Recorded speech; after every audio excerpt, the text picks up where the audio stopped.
welcome to my channel, Anna and the Aardvark. I'm Anna, he's the Aardvark, and this is our channel. If you're new here, you're very welcome. We do this on about a monthly basis. Sometimes it's a little bit more, but you know, who's counting? Also, if you're new, you may wonder why I am doing this in my bed. And that's because I have ME and I'm also autistic. Not that autism puts you in bed, but the ME bit does. So if you're returning, hello, nice to see you again, and I'm very, very sorry for the lateness of this vlog. There has been a good reason though, and that reason is that I had a bit of a relapse with my ME. I got incredibly tired and just pushed myself way more than I should have done. So I've been playing catch up really for the last, the last 6 weeks really. I think I'm almost there now, which I'm very relieved about, because it's horrible when things go wrong and you know, you get really ill and very, very exhausted, and life just loses its fun really. But anyway, we're back in the seat and we're ready to go. So what news have I got for you this month? The first thing is that I had a painter in again. So when I first did my vlogs, I took you on a flat tour and there was still some awful colours on the walls, especially in the kitchen and the bathroom. That's all now done, so all my walls are white, which I think is the most restful colour you can possibly have. And I'm so pleased, and the guy that did it, he was an absolute gem, really nice guy, and couldn't have been more helpful. I mean, things like when he was about to do the kitchen, because of my ME, I don't have the energy or the strength to move my fridge out of its position. And he just said, leave it all for me, I'll do it all. And he did, bless his cotton socks. So that's one thing. So the last thing that needs doing in the flat now is sorting out the flooring. But I need to save up for that because it is a very big job. But it'll be nice when it's done. And when it is all finally done, then I will show you what I have done. What else can I tell you about? My comic commission is rumbling along in the background. I'm finding it quite stressful, if I'm being honest, and I think that's because I've got a deadline and I have a contract.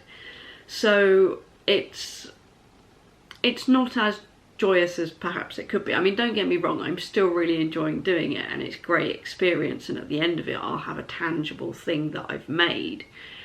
But because I've been so exhausted over the last month, my work has kind of dropped off on it a bit, and now I'm really pushing myself to get to a point where I can meet the deadline. However, it'll be great. It will be great. And I will achieve it. I've written out a really good timetable of, you know, how many panels I need to do every single day. And I also watched a thing on YouTube last night. No, not YouTube, it was Skillshare, about the basics of using Procreate, which is the digital app that I use to draw with a lot of the time, and especially for this comic. And I saw a brand new technique of colouring in, essentially, that's what you would call it, which will really help me, because there are techno things about Procreate that are hard to remember to do when you're drawing, and if you don't do them properly, then when it comes to colouring in, it can go very messy very quickly. But this new technique, it's really going to make things a lot easier for me, so I'm really excited about starting to use that today. Now, my big news, and I took a risk because I am still tired from the little relapse.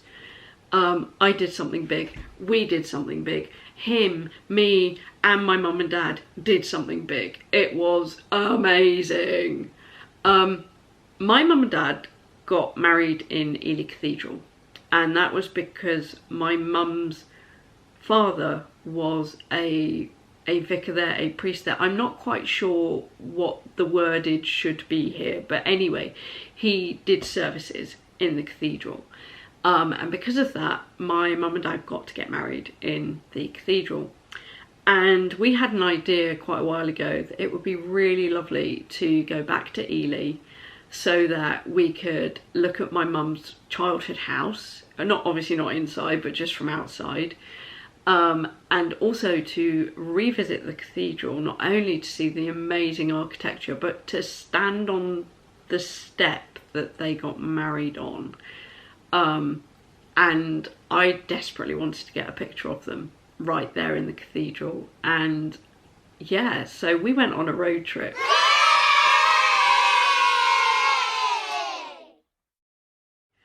And I'm going to insert photos as we go along while I'm telling you about things.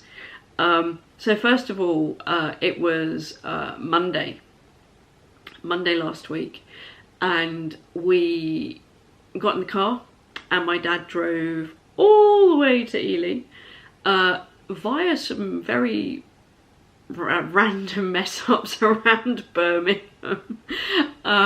Not his fault. It was Mrs. Satnav. She didn't tell us what to do in time to do it. So we had a few turnabouts, but eventually we got back on the right road. And so that was really fun. We did stop at services.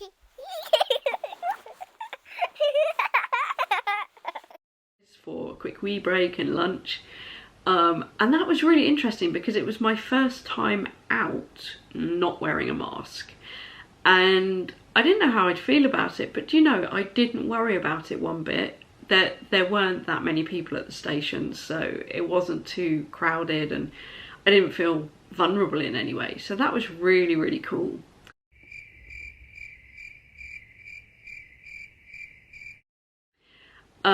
We got to Ely and we found the place very, very easily. We rented an Airbnb for, was it 3 nights? Monday, Tuesday, Wednesday? Yeah, for 3 nights. It was a small cottage, I say cottage, a small house, a 1940s house, and it was adequate. It wasn't the best place we've been to, but it was fine. And the really, really good thing about it was positioned right in town, so that made walking around a lot easier for all of us because we've all got our little ailments. So on the Monday we just settled in and we didn't go anywhere, we didn't do anything really. We had a very slow, quick look around, if that makes sense, because we got there quite, I don't know, around 4ish I suppose. And obviously everything shuts at 5, so we literally just did round the block.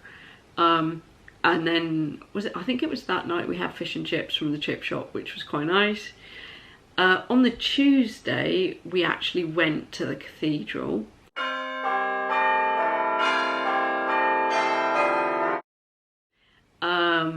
And it was stunning. I can't describe to you how amazing that building is. It is massive.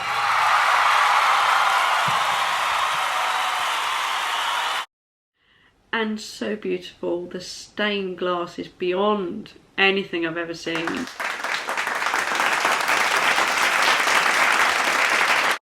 And it was just so, oh, it was lovely, you know, going with my parents to the place where they got married. And I feel doubly blessed because they renewed their vows some years ago now, but I was able to go to that ceremony as well. And it all sparked off because my mum lost her wedding ring while they were on holiday. So when she got her new ring made, they decided to renew their vows. So it was a bit like watching my mum and dad get married again because they sort of say the same vows. So this time when we went to Ely, I really was in the place where they got married, and I did get that photograph of them. So I'm really, I'm just so grateful that we had that day. It was beautiful. We had a very nice lunch out.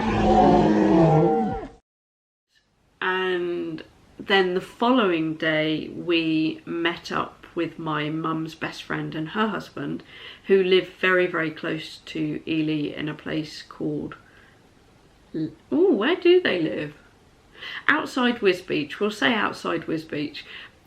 We did have a quick look at Wisbech because we met these people at a restaurant in Wisbech, and the thing about Wisbech is it was where I was born, and it was just so lovely to go back there and to see our old house, which looks tiny now. Absolutely, it used to be huge, but it looks so small now. And it was lovely. Just being with my mum's best friend was really lovely, because she hasn't seen me since I was a child, like a little child. And so that was lovely to catch up with them. The meal was really nice that we had out. That was good. I think we were the only people in the restaurant, so again, no need for masks. And we had a little look around, and it was just perfect. The whole trip was perfect. I was very tired by the end of it, as you can imagine. And I was also suffering with this really weird sort of backache, indigestion-y thing, which if you did Dr. Internet, you'd surmise that you were having a heart attack. But I wasn't. I just had weird indigestion. So yeah, on Thursday we came home. We drove home to my parents, and I spent most of Friday in bed, just trying to catch up a bit on sleep and stuff. Then I came back home here on Saturday, and I watched some of the Eurovision. Yay, Eurovision! Who doesn't love Eurovision? Oh my goodness me, even he watched it. I do like Eurovision, but the thing is because I go to bed so early, I had to stop halfway through and go to bed. And then at 5 o'clock in the morning, I was desperate to find out what had happened. So when I woke up to go to the loo, I checked my iPad to see what had happened. Obviously, Ukraine was always going to win. But I was so shocked that we got second place. I mean, who'd have thought it? You know, it's the best result we've had since the early 1990s, I think. So that was a really good result, I guess. Is there anything else to say? Yes, in how many weeks? 3 weeks? 3 weeks, I think. Just over 3 weeks. I'm going to Mallorca for 2 weeks. It's just non-stop here, I tell you. There's me, I have ME, I'm so tired. And off I go on all these journeys. And I tell you for why, I've got a new way of thinking about things. I started getting quite bitter about the fact that I am still pretty much housebound by this stupid illness. So I decided that to keep me going and to keep positive, if I have something that comes up, like going on holiday, I'm going to do it. I will cope with the tiredness afterwards. Obviously, I won't do too many back-to-back things because I can't keep that up. But yeah, I'm going to Mallorca with my mum and dad, and we've got a lovely townhouse in a place called Poyenza, or it might be Poyenza, we're not quite sure how to pronounce it. And we've never been to Mallorca before, so this is going to be very daring. We've never had a townhouse before, so that too is going to be very daring. We have a small pool in the back garden, which will be lovely, and from the pictures that I've seen, it's not overlooked by anybody. So yeah, that's the exciting thing that I'm working towards next. And I think that's probably it for now. I'm struggling because I'm quite tired. I always say that. I know I always say that. But my brain has literally gone quite dead, and I've finished my list of things to tell you. So I'm gonna love you and leave you, I think, and this will be a shorty one. He's got something to say though. Mr. Aardvark's fun fact for today is the space between your eyebrows is called the glabella. Why do they give things such stupid names? I don't get it. There must be a nicer name than a glabella, but I wouldn't want to try and make it up because it would sound ridiculous. So maybe that's something we can all think about. If you didn't want to call it a glabella, what would you call it? That's a really daft thing to think about, but hey, you know, it could pass time while you're waiting for the bus or something. Anyway, I'm going to shoot off now because I have the desire and the need to go to sleep. Yeah, so stumble. It's been great fun, and I'll catch you again another time. Take care. Lots of love. Bye.